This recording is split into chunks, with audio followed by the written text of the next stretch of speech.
Hi, my name is Brodie and this is my learning arts story. I'm a 25-year-old uni student who has changed degrees multiple times.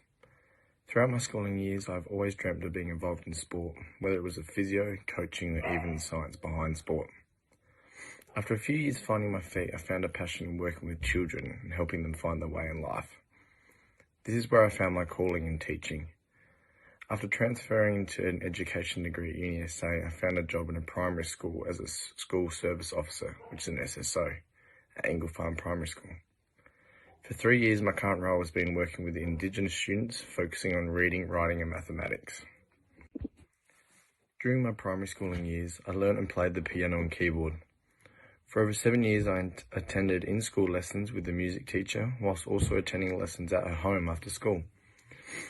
I participated and persisted with the piano because my grandpa was an avid music lover, especially of the piano. All of his children and grandchildren attempted and played the piano during the early stage of their lives. But unfortunately, my passion didn't grow as large as my grandpa's, and what once was a craving quickly turned into a drag. This is when I sadly gave the piano up. As I displayed a talent for reading and interpreting music, I didn't want to give up completely. In Year 9, I attempted to learn the guitar. However, this only lasted a short amount of time. Fast forward to me working as an SSO at Ingle Farm Primary. I have worked alongside our Aboriginal education teacher, not only with targeting students with individual learning needs, but also running activities about Indigenous history, cultures, artwork, while also designing lessons during Reconciliation Week for classes. Working alongside an Aboriginal elder, I learned about the beauty and history of Indigenous culture and their way of life from a really credible and knowledgeable source. During Reconciliation Week and the preparation we had to do before the week, I became intrigued with all aspects of Aboriginal art, especially visual artwork such as dot paintings, rock art and bark paintings. I've spent a lot of time with students who have needed to use art as a way to cool down, express their emotions and even to reflect. Art can provide so many positives in one's life if they're open to exploring themselves and their own learning. Although visual art can come in many different shapes and sizes, it's a very important aspect of students' development.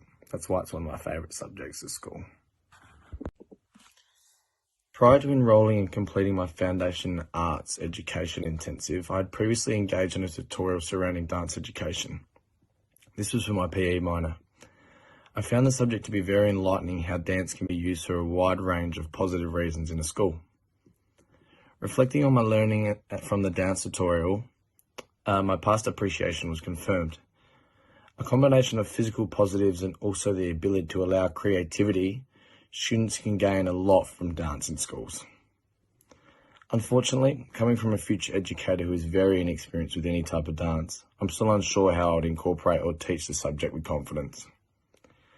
I'm aware of how students can learn through dance, but I'm unsure about how to incorporate certain aspects of dance within each subject. Fortunately, next semester at university, I've enrolled into dance education and recreation as one of my PE major subjects. I've done this as I want to improve my knowledge about how to teach dance in the classroom setting, whilst also providing a well-rounded lesson surrounding the key concepts of dance.